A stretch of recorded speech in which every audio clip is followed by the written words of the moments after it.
Alright everyone, it's time for the Occult video 165, Why I Am Comforted. This is something, sometimes in the wake of the appearance that I made there with Jesse Lee Peterson, he was like, oh, don't you have those moments where you don't feel sure of yourself, you feel negative or whatever?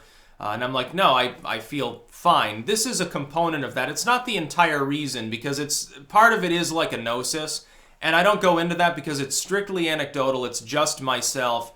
And it's not proof, it shouldn't be taken as proof or evidence of anything for anyone else. No one else can experience specifically what I experience with my spirituality. It's not evidence for you. I don't ask you to take it as evidence for yourself. That's what differentiates really the spiritual person in many ways from someone in an organized religion. The organized religion prescribes that it's possible to project that singular human experience to others, and that there's something wrong with somebody, or some magical formula hasn't been spelled out correctly if the other person doesn't witness the exact same thing. It's a regulatory hierarchical system that I happen not to agree with. But it's strictly philosophical. Now, it works in one of those ways where you've got a true dichotomy, a potentially true dichotomy at least, within an objective framework. And there are two possibilities here. There is a divine reason, or there is no divine reason. Now, you don't have to call it a god. You can say a god, a pantheon, a cosmic intelligence, creative force, whatever, the universe, in some abstract way. It doesn't really matter. It's either there or it's not. In other words, there's either divine purpose or there's no divine purpose. If there is, that's pretty damn comforting, because when I look at the world around me, I disagree with organized religions on a reasonable basis, I think. That any creator would be like malevolent and say, well, I never gave you proof that I existed, but I'm sending you to hell anyway for violating some rule that I had written down in a book 2,000 years ago by people who wandered around slaughtering one another. I'm sorry, but I'm finding it odd that would be true, unless the Lord, God or the pantheon or whatever is crazy.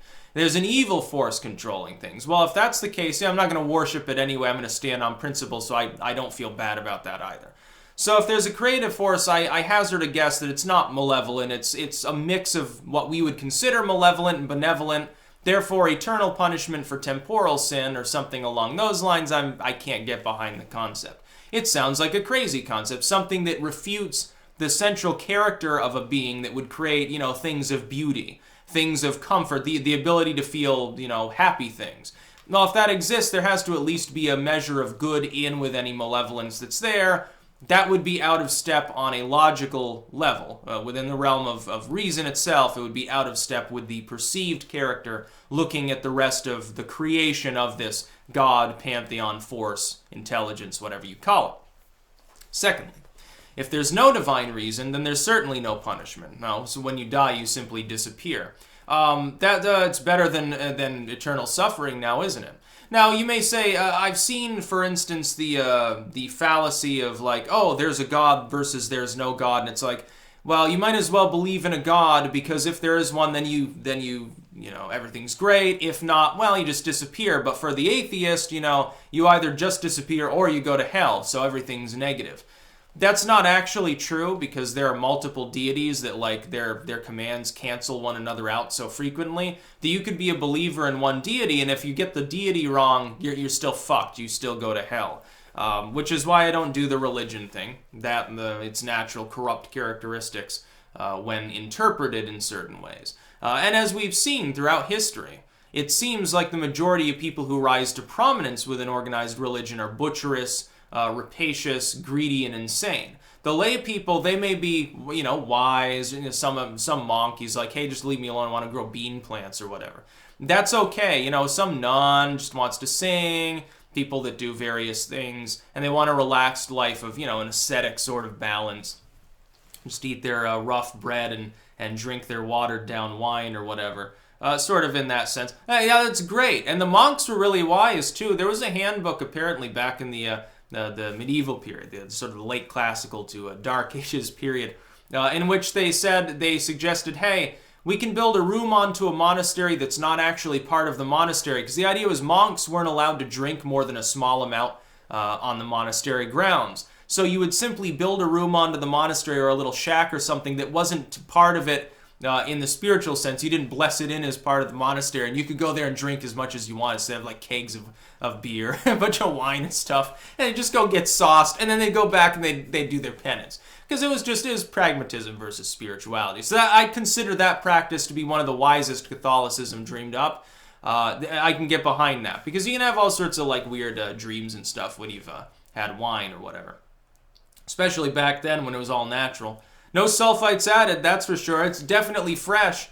Yeah, it's going to taste a little bit sour, I would hazard a guess. I know the beer back then, because of lack of yeast control, was all like basically sour mash.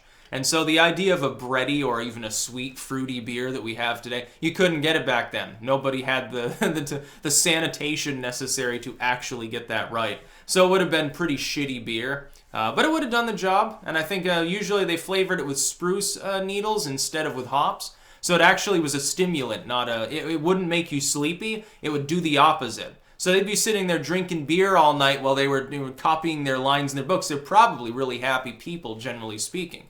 You know, you listen to organ music when you've had a couple beers, it sounds pretty damn good. But yeah, essentially I'm comforted because of that. I have to believe, if there is a creative force, I do not believe that it's going to send me to suffer forever for temporal wrongdoing, according to standards that I can't even objectively identify. Because I have to simply pick and choose, unless I have a divine experience, a spiritual anecdotal experience, I can't even necessarily say, well, you know, there is a force, there is a God, this is why I'm an apatheist, or a religion is true over the others in some spiritual way. Spiritually, I've had experiences like that. So I have for myself my own evidence of what I believe in, a basis from which I extend my other beliefs, from which I operate. But unlike a religious person, I'm not going to tell others, well, if you don't believe that I had this paranormal experience or saw this spirit or something, you're an evil person, you're going to suffer. No, you know, do what you want, is essentially the thing that I've come to. I've come to the conclusion that the goal of life is I should work at what I want to do and do it as well as I can, have experiences just for experience's sake, and that things aren't, there's no end result you're looking for. It's the path, it's the travel itself. It's like when you're reading a book, which is the fun part, ending the book or reading the book? You're reading it to read it. When you come to the end, if it's a really good book, you feel kind of sad. You're hoping that there's a sequel. You're hoping that there's another version of it. You're hoping that there's a book like it. It's all about the journey itself. It's never about the end goal. It's like that old trope within literature itself. Books literature does play a role, and the Shakespearean plays a role in my spirituality, I will say. In the psychological sense, especially. In the symbolic sense. Not to get too much into talismans and weird shit like that. Or stuff, Rosenkreutz, and mentioned in the book I'm editing now, actually. But what I would say is I've come to the conclusion. You should do what you wish, have the journey, enjoy life, but in an Epicurean sense. If those pleasures are simple, they're more noble, in my opinion. You know, a cup of tea, it's easier to obtain than a sports car. I'm not even going to seek the fucking sports car. Like somebody has that meme where it's about me growing leeks and killing people to take their land and grow more leeks. And I think Styx Hex's name was Leakage, if I remember correctly.